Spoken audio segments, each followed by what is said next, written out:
जब देन आती है THN देन, तो दो चीजों में कंपैरिजन होता है, यानी कि तुलना होती है। तो सेब एप्पल्स आर बेटर, क्या आएगा? Better, better than mangoes. ये जो एप्पल है, सेब है, वो आम से अच्छे हैं।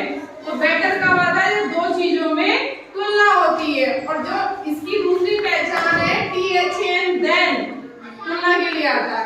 ये कह रहा है सी इज द फ्रेंड आई है, जो मेरे मित्र है उसमें मेरी दोस्त क्या है? लंबी।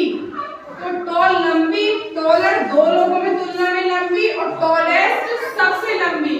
तो वो कह रही है जो मेरी दोस्त है उनमें क्या है? एक जो है वो सबसे लंबी है। तो क्या आएगा? टॉलेस्ट। क्या आएगा? टॉलेस्ट। तो सबसे लंबी है। Which is the city in the world? कौन सा शहर संसार में सबसे लार्ज मीन्स बड़ा, लार्ज मीन्स बड़ा, लार्जर दो में बड़ा, और लार्जेस्ट सबसे बड़ा।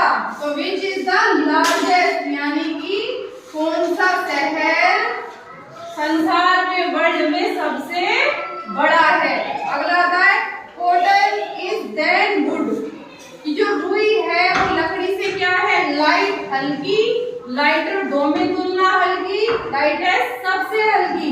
तो जब देन आता है THN देन, तो क्या हो रही होती है? दो में तुलना हो रही होती है। तो जो रुई है वो लकड़ी से क्या है? लाइटर, यानी कि हल्की है। तो जो वर्ब है लाइट, उसमें ER लग जाएगा। अब वो कह रहा है कि जो orange is not so as guava, sweet means